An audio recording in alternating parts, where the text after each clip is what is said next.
Suasana cemas hari pertama misi bermula apabila kami mendapat maklumat mengenai jatuhan elektrik di seluruh Kemboja, termasuk di Hospital Beyond Boundaries HBB di Chaing Chong Pres. Bagaimanapun, berkat kesabaran dan kepakaran dimiliki pasukan perubatan dan sukarelawan dari Malaysia ini, semuanya dapat diatasi dengan sekelip mata.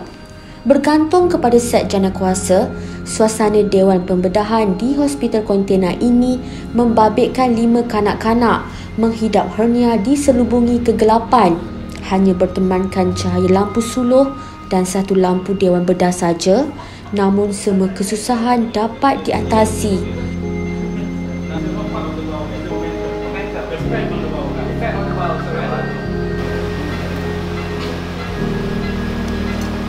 Hampir 4 jam pembedahan dilakukan, ternyata kepakaran mereka dalam memberi khidmat perubatan kepada masyarakat Islam di sini cukup mengagumkan walaupun fasiliti hospital yang serba kekurangan. Beginilah keadaan Hospital Beyond Boundaries di tengah-tengah penempatan penduduk Islam di Chaing Chong Pres. Dibina hanya menggunakan kontena oleh 2 doktor rakyat Malaysia. Siapa sangka inilah satu hospital yang paling hampir dan mengenakan rawatan dengan harga rendah kepada masyarakat di sini.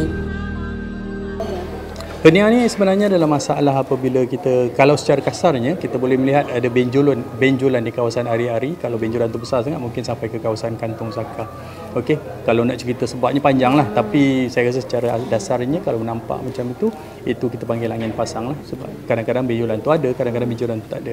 Itu adalah penyakit angin pasang atau hernia untuk kanak-kanak atau dewasa. Simptom semacam tu, so memang kalau kita nampak saja benjol tu, insya-Allah itulah penyakitnya. Secara amnya, kalau ikut apa yang pernah saya tanya pada mereka dahulu, anggaran kos pembedahan untuk angin pasang di sini adalah lebih kurang $1,000. So lebih kurang RM4,000. Lebih kurang sama anggaran macam kalau kita buat operation angin pasang di hospital private di Malaysia. Private di Malaysia lebih sikit lah, mungkin ada bergantung antara RM4,000 hingga RM6,000-7,000, bergantung pada hospital yang tu. Jadi untuk penduduk sini secara amnya, saya bagi perbandingan kalau seorang cikgu di madrasah sekarang ni, sebelum ni diorang biasa tak ada gaji, sekarang ni mereka menerima lebih kurang $250. Itu gaji mereka sebulan. So untuk mereka mengeluarkan gaji bayaran sebanyak $1,000 memang kebanyakannya tak mampu, dan kebanyakan masyarakat Islam di sini mereka adalah dari golongan yang berpendapatan rendah, petani dan sebagainya di kawasan kampung ini. So memang kebiasaannya mereka tak mampu. Even kalau pesakit-pesakit ni pun yang datang, kalau kita tengok untuk misi kali ni, pesakit datang daripada Steng Tren. Steng Tren ni sempadan dengan wilayah Laos. Saya dah pergi sana tahun 6 bulan lepas. So kita jumpa pesakit di sana, kita nasihatkan datang ke sini. So pesakit tu datang 2-3 orang daripada Steng Tren datang. Okey, 6-7 jam untuk sampai. Dan di sini apa yang kami buat di Hospital Beyond Boundaries, kolaborasi antara saya dan mereka. Setiap pesakit ini kita cuba cari dana untuk mereka, membantu mereka, dan apa yang kita bayar kepada Hospital Beyond Boundaries adalah sebanyak $150 sahaja. So, maksudnya tiada kos langsung. Yang datang adalah pakar bedah kanak-kanak. Yang datang adalah memberi gas adalah pakar bius. Mereka datang sendiri tanpa apa-apa charge langsung. Yang kita bayar tu $150 adalah apa yang hospital gunakan, bahan-bahan guna pakai untuk setiap pesakit.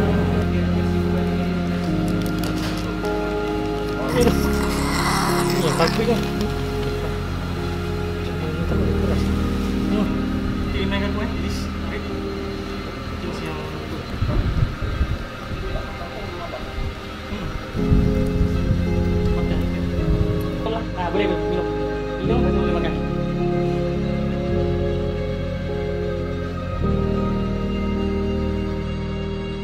Ibu negara Kemboja, Phnom Penh, yang terletak di persimpangan Sungai Mekong dan Sungai Tonle Sap adalah legasi kolonial yang kini pesat membangun. Apatah lagi dengan sejarahnya yang panjang, merakam jatuh bangun Empayar Khmer dan penjarahan Perancis. Phnom Penh khususnya Kemboja masih menyimpan derita sebahagian warganya, terutama masyarakat Islam di sini.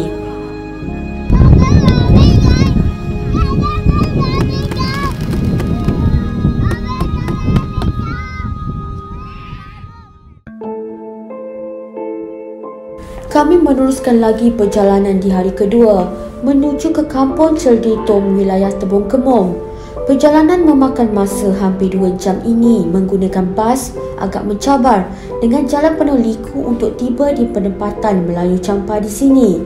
Apabila bas kami masuk di kawasan perkampungan, kami dapat melihat sawah padi kering kontang, membuat pasukan kami tertanya-tanya adakah keadaan sama berlaku di perkampungan ini. Ternyata tepat sakaan kami, keadaan di sini juga hampir terjejas apabila hampir semua tanaman padi kering dan menjejaskan pendapatan utama penduduk yang rata-rata petani. Kami hanya dapat melihat lopak air menjadi sumber minuman untuk kelangsungan hidup haiwan ternakan.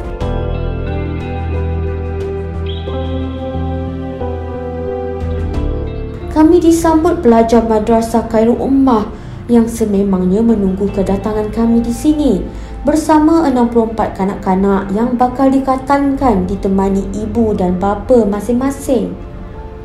Kami difahamkan kos perkhatan di sini berharga USD 50 atau ringgit Malaysia 200 yang pastinya tidak mampu ditanggung keluarga mereka. Dalam pada itu, kami sempat melihat sekeliling madrasah ini. Kami difahamkan masyarakat di sini sudah mengalami kemarau hampir 5 hingga 6 bulan, menyebabkan mereka hilang sumber pendapatan utama sebagai petani. Lebih memilukan anak-anak di sini bertungku lumus mengepam air bagi mendapatkan seteguk air bersih. Kedatangan kami disambut dengan hati terbuka. Walaupun kurang berkemampuan, namun pelajar madrasah ini bertungku lumus menyiapkan makanan dengan menumbangkan seekor lembu yang disumbangkan penderma Muslim Care Malaysia Society. Segalanya bagai satu keluarga dengan tersemat jiwa saudara satu Islam melalui semangat bergotong royong.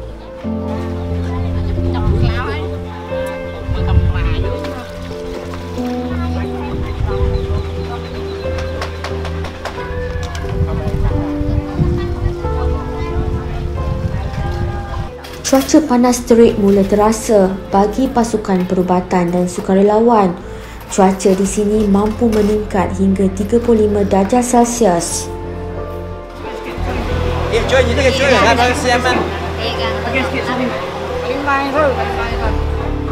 Bagi majoriti penduduk beragama Islam di perkampungan ini, berkatan bukan satu perkhidmatan yang mudah diperoleh, ditambah dengan kos tinggi dan kebanyakan kanak-kanak di sini masih berkatan dengan cara tradisional.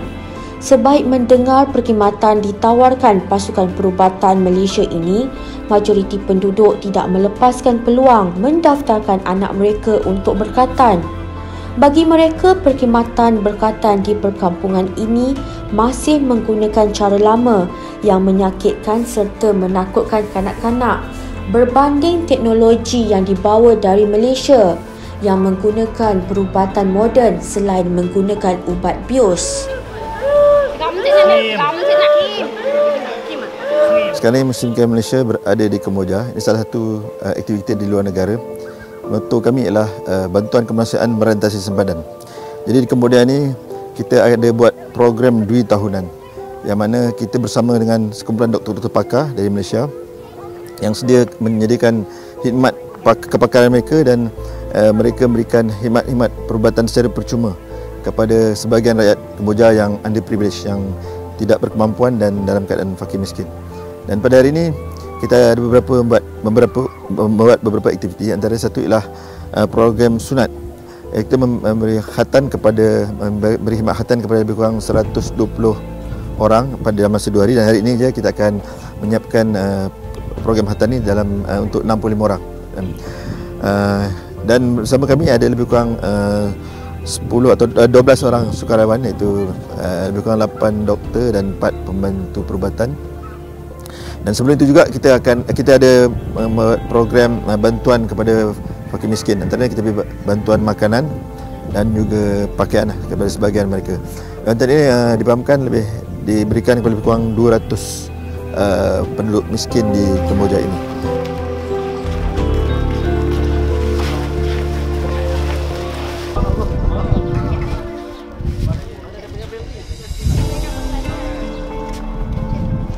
Mereka tidak mengenali satu sama lain, namun demi berbakti kepada golongan yang memerlukan, sekumpulan doktor Malaysia dan sukarelawan ini melupakan penat lelah demi membantu saudara sesama Islam. Dianggarkan lebih 400,000 penduduk Melayu Champa yang juga golongan minoriti di Kemboja, tetapi hidup mereka bagaikan terbuang dan melarat di negara sendiri. Saya berada di Kemboja bagi mengikuti misi kemanusiaan di Phnom Penh apabila sekumpulan doktor bersama Muslim Care Malaysia Society melakukan khidmat sosial pembedahan hernia serta berkhatan secara percuma di beberapa kampung sekitar Phnom Penh. Apa yang boleh saya rungkaikan, keadaan mereka sangat daif apabila ada antara mereka terputus bekalan makanan dan memerlukan sumbangan anda rakyat Malaysia. Lebih menyedihkan, ketika ini mereka berada dalam keadaan kemarau hampir 5 bulan dan mengalami catuan air serta elektrik.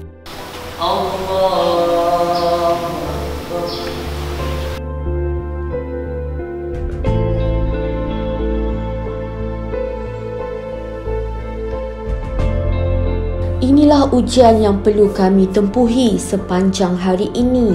Semuanya dirasai dengan keinsafan. Betapa beruntungnya kita tinggal di Malaysia. Misi bantuan membantu masyarakat Islam di wilayah Tebong Kemom disambung esok.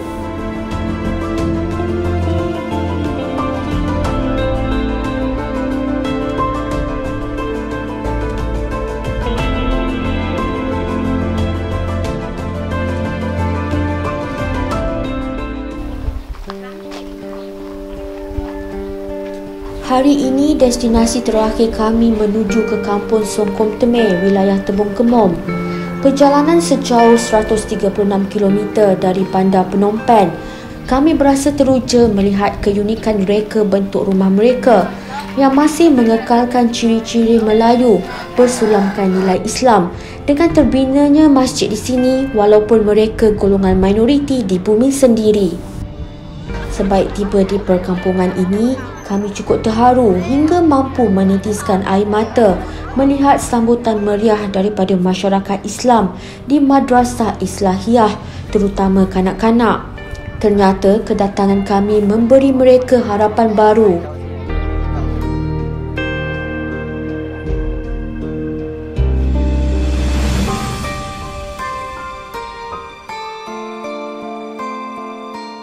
Beginilah keadaan sekolah di Madrasah Al-Islahiyah, Kampung Songkom Temeh, Phnom Penh, Kemboja. Walaupun berkeadaan cukup daif, namun anak-anak Melayu Champa ini tetap bersemangat untuk belajar agama Islam demi menegakkan syiar Islam di bumi Kemboja. Ya Rabbana lakal hamdu kama yanbaghi li jalali wajhikal karim azim sultan. Allahumma salli ala sayyidina Muhammadin salatan tunjina. Alhamdulillah, pada hari ini kita telah hampir ke penamat tentang misi kita pada hari ini. Misi kita, ini adalah misi keempat saya yang telah datang ke sini secara sukarela bersama sahabat-sahabat saya, dan Alhamdulillah kami telah mendapat bantuan daripada Muslim Care sejak misi kedua. So misi kedua, ketiga, keempat kami dapat sedikit suntingan dana daripada Muslim Care Malaysia. Tujuan asal misi kami ini sebenarnya adalah ingin memberi bantuan perubatan, terutamanya pembedahan kepada penduduk-penduduk di sini. Penduduk sini Islam di sini agak susah, memang susah, dan kami nampak ada ruang untuk kami membantu. Jadi itulah tujuan kami pada asalnya. Selain pada bantuan pembedahan, kami akan masuk kampung memberi bantuan, menghatankan anak-anak serta mengagihkan bantuan yang kami terima daripada derma-derma sahabat-sahabat ataupun penduduk Malaysia. Untuk misi kali ini, pada awalnya pada hari pertama kami telah membedah, pada hari pertama dan kedua kami telah melakukan pembedahan hernia seramai 11 anak-anak. Alhamdulillah semua telah selesai dan telah pulang ke kampung masing-masing. Disebabkan ini adalah misi yang sentiasa diulang-ulang, kebanyakan pesakit hernia ini sebenarnya sudah ada list yang tahu. So penduduk kampung melalui buah mulut mereka tahu dan mereka akan memberitahu kepada ketua kampung dan ketua kampung akan menghubungi wakil kami di sini. So begitu caranya kami mendapat pesakit di sini.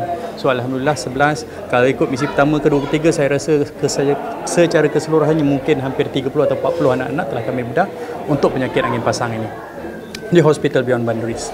Itu kebiasaannya hari pertama, hari kedua kami akan concentrate tumpukan pembedahan di Hospital Beyond Boundaries sebelum kami masuk ke kampung-kampung. Untuk tahun ini, untuk misi kali ini, pada hari ketiga kami telah pergi ke Kampung Cetil semalam, Madrasah Khairul Ummah. Di sana kami telah menghantarkan lebih kurang 65 anak-anak, 65-70. Dan pada hari ini di Kampung Sangkume ni kami telah menghantarkan lebih kurang, anggaran saya rasa mungkin 30 hingga 35. Susah nak dapat anggaran sebenar pasal kadang-kadang dia main datang saja. Kalau awalnya mungkin 30 dan jumlah akhir tak akan sama. Di setiap kampung ini, di dua-dua kampung ini, apa yang telah kami agihkan adalah sebanyak 150 pack makanan berharga lebih kurang 40 US dollar. So dalam RM160. Ini adalah derma daripada sahabat-sahabat atau orang awam kepada kami. Satu. Kami juga telah mengagihkan buah tangan untuk anak-anak kecil.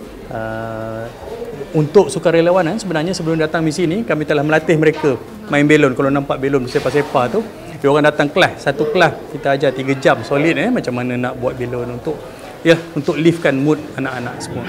Okey.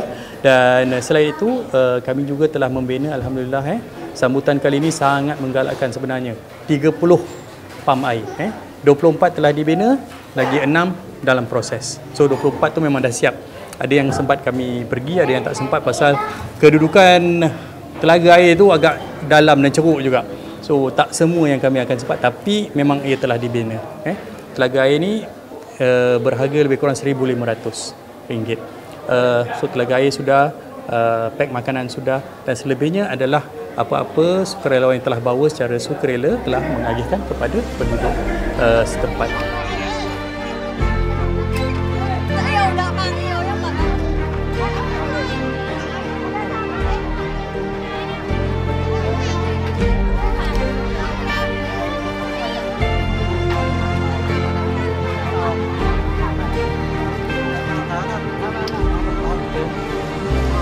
Masa saya kanak-kanak dululah, memanglah taraf hidup saya lebih kurang macam ini, macam orang di sini, dengan besar di belakang kerbau, nak dapat duit sekolah panjat pokok kelapa, cocok atap dan sebagainya. Jadi kesusahan itu yang menyerapkan dalam jiwa saya untuk bersama-sama dia orang kat sini, walaupun saya tak boleh tolong banyak. Saya pun rajin berkebun. Tapi bila ada peluang untuk pergi berkhidmat kepada masyarakat Islam di sini, memanglah saya rasa berilah dah umur dah macam ni, biarlah saya berkhidmat sedikit-sikit apa yang boleh lah.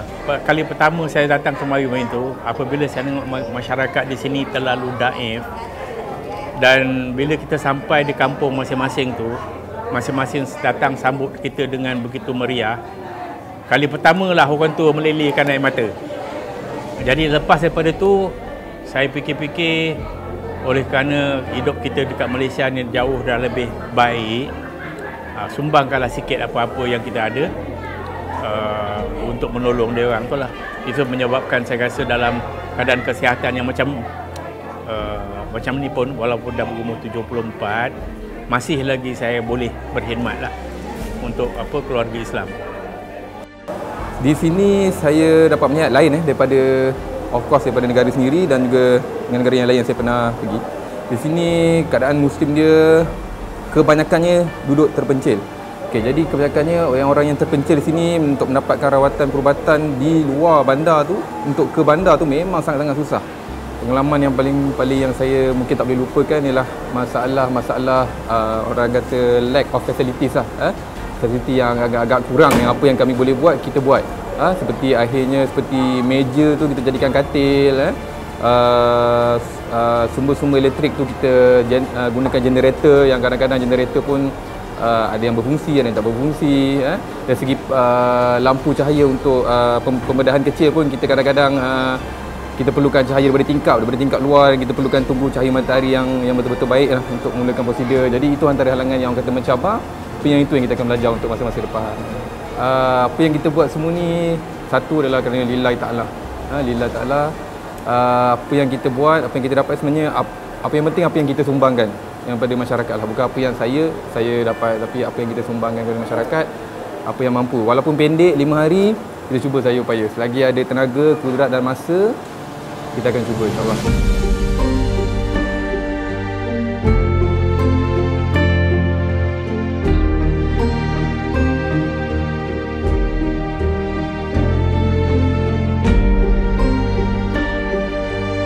Bantuan kemanusiaan mengatasi sempadan Muslim Camp Malaysia.